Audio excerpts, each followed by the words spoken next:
अस्सलाम वालेकुम प्यारे बच्चों, नन्ही दुनिया स्टोरी में खुश आमदीद। आज हम स्टोरी सुनेंगे कि एक छोटी सी मुर्गी ने कैसे अपनी अक्ल से एक बड़ी और चालाक लोमड़ी को हराया।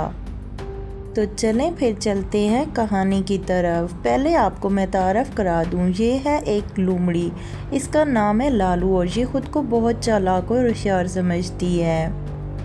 और ये है छोटी मुर्गी, इसका नाम है चुनकी, ये भी उसी जंगल में अपने बच्चों के साथ रहती है।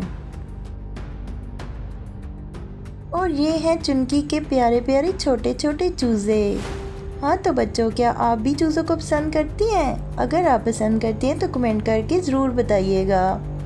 तो चलो आगे चलते हैं अपनी कहानी की तरफ। चुनकी हमेशा खुद भी सुबह सवेरे उठती और बच्चों को भी सुबह सवेरे उठने की तलकीन करती।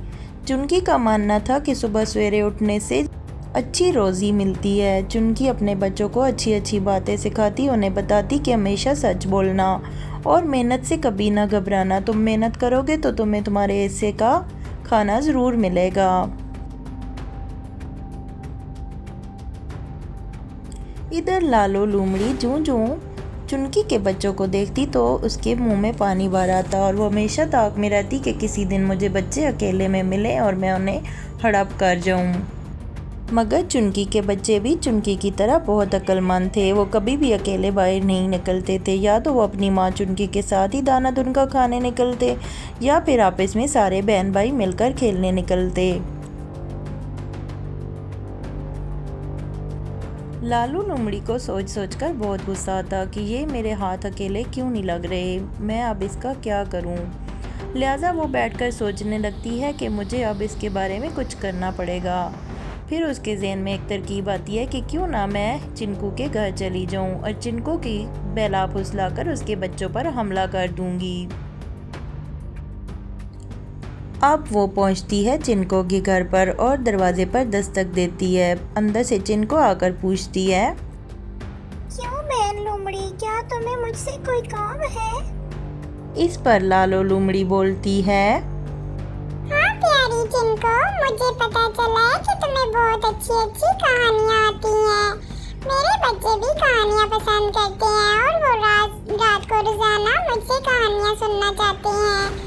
मैं चाहती हूँ कि तुम मुझे अच्छी अच्छी कहानियाँ सुनाओ ताकि मैं अपने बच्चों को सुना सकूँ। चिंको को लालो की बात सुनकर शक होने लगता है। चिंको कहती है, बहन लालो, आज तुम नाराज़ ना होना, मुझे और मेरे बच्चों को नींद आई है और कुछ हमारी थोड़ी मसरूफियात भी हैं। ऐसा करो, तुम कल आ जाओ, मैं तुम्हें अच्छी अच्छी स्टोरी सुना दूँगी।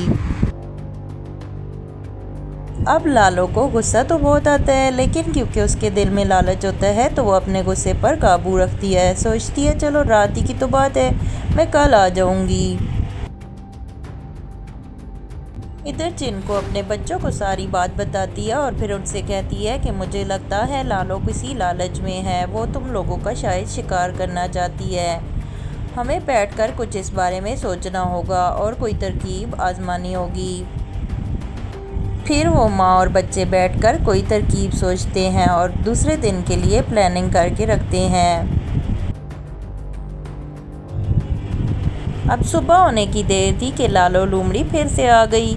जो ही दस्तक देती है तो इस बार चिंको उसको मना नहीं करती, बल्कि उसे बोलती है कि जी बहन लालो, तुम मेरे घर अंदर आओ, मैं तुम्हें अच्छी सी कहानी सुनाती हूँ, लेकिन उसके लिए मैं तुम्हें पहले एक सरप्राइज़ भी दूँगी। अब चूँकि लालो तो होती ही लालची है, उसके दिल में और लालच आ जाता है। पूछती है, हाँ हाँ बोलो बोलो, क्या सरप्राइज़ है।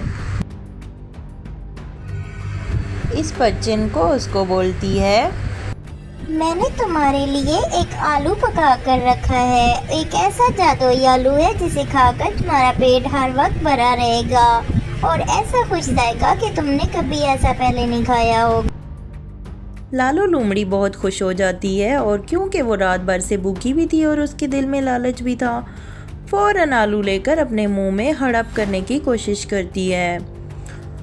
बच्चों, फिर क्या बताऊं, क्या था कि लालो लोमड़ी तो दांत ही खो बैठी, उसके दांत सारे बाहर गिर गए। जब वो आलू मुंह से निकालती है और क्या देखती है तो वो तो एक पत्थर था।